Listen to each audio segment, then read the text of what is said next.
Hey everyone and welcome back on the channel. My name is Alex. In today's video we are reviewing the New Balance 1080 V13, New Balance's premium daily trainer, the 1080 13th edition. I must admit that I wasn't a big fan of the previous editions, 11, 12, they just didn't work for me. So I didn't really know what to expect with this shoe. And good news, it's a much better shoe. It's even like a good, very good shoe. Let's have a closer look at it. Quick disclaimer, this shoe was sent to us by New Balance and Iran, and you can find it in the description. There's a link to Iran. They ship shoes in many countries in Europe, and we're working with them on a nice race project that is coming up very soon on the channel, so stay tuned for that. But for now, this is the review. It's not sponsored, not financed, and it's unbiased as always. For this one, I'm gonna do things differently. I'm gonna use the questions you asked me on YouTube about this shoe. This is how I will review the shoe, addressing your questions. You'll see, I think it works, and if you like it, we can do it more in the future. First question, I have the 1080 V12, drop feels like 0. How does the drop feel in the new shoes? So we have 38 in the heel, 32 in the forefoot, 6mm drop, and yes, it does feel like way less than 6mm drop. Also because FreshFoam X, the new foam that you have here, is even softer, and when you compress the heel, you basically level out the shoe and you come closer to a 0 drop.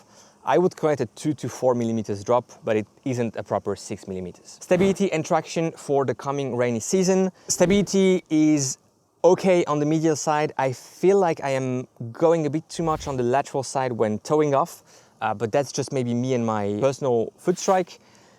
Traction, I would say, not perfect, not bad, could be better. That's probably an area where New Balance could use some work. This felt so nice trying in the store. Yes, I'm glad you tried it. All the reviewers are saying it's great compared to the previous models. I want to know if it's just an actual great shoe and how it compares to the best shoes on the market. Yes, it is an actual very good shoe. Let's take a couple shoes on the market I have in mind. Nike Invincible, slightly more stack. The fit is really not good on the Invincible compared to this. The price point, $165 for this shoe, feels more fair. 200 euros though, that's less fair, let's say. But yeah, I would pick this over the Invincible. Nimbus 25, probably very close to this shoe in terms of how it performs. I would probably tend to go, depending on my preferences, this is a bit softer and it has a bit more flex in the forefoot. The Nimbus feels a bit firmer, but the fit is slightly better on the Nimbus. So yeah, depending on what you're looking for, the price point is slightly higher in euros on this shoe, slightly lower in dollars. How wide is the platform and how much of a rocker? The platform is fairly wide, which offers some inherent stability, and I think it's good, especially in the midfoot, which not many shoes have. And as you can see, this one is really wide here in the midfoot. What about the rocker? It's a fairly not too aggressive rocker. You have quite some toe spring, so the distance between the ground and the top of the rocker, but the rocker itself isn't too aggressive. It rolls forward and you can feel it, which coupled with a lower drop, I think works quite nicely. What's the closest comparison in the foot? Nimbus, Triumph, Invincible. I will surprise you, but I would say Invincible. It doesn't have the same energy return as Zoom X, but the softness, the compression set, and overall how it feels, I would say is closest to Zoom X. Versatility, how does it work at different speeds? Before yesterday, I couldn't really answer this question, but yesterday I took this shoe on a heel rep session, pushing it like a bit further into the paces. It works surprisingly well, even at faster paces. You feel like you're losing a bit of energy when you're like around marathon, half marathon pace for longer reps. But other than that, easy recovery, endurance, very nice. And even putting some speed in it works well. I was surprised with the speed aspect, to be honest. I didn't expect it to work there. Durability, most New Balance midsole is dead after 200 to 250 miles, so roughly 450, 100 kilometers.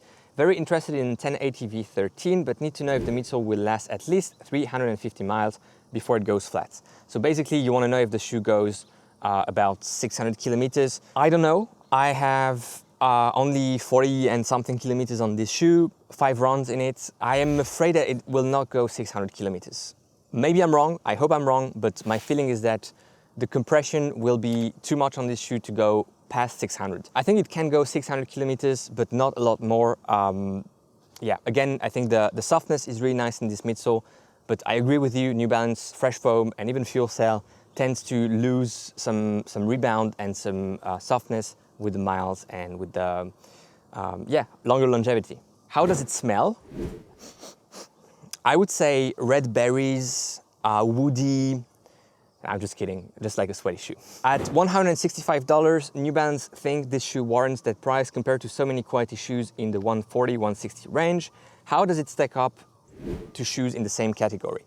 I would say $165 is actually a good price point for this shoe. 200 euros on the other side isn't, and that's for me a big issue that New Balance has.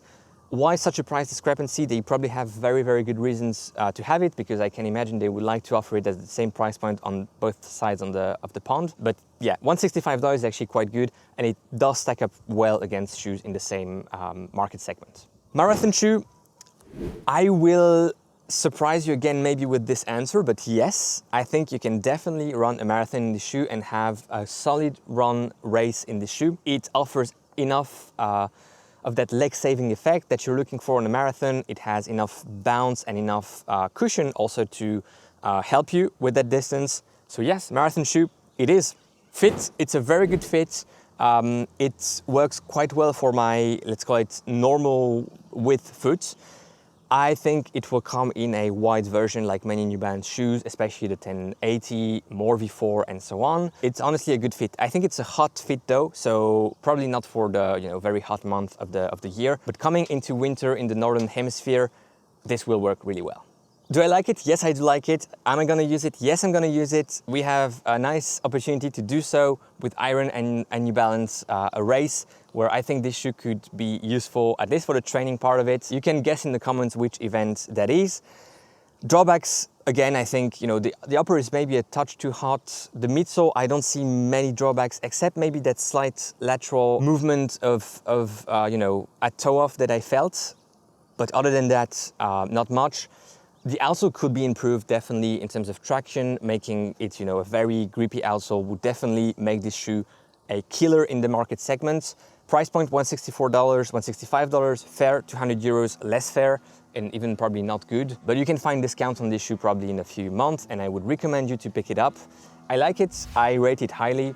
I hope you enjoyed this review done in a different fashion. Let me know if you would like to see more of these. Thanks a lot for watching, enjoy your run today, enjoy your ride, and go beyond your limits.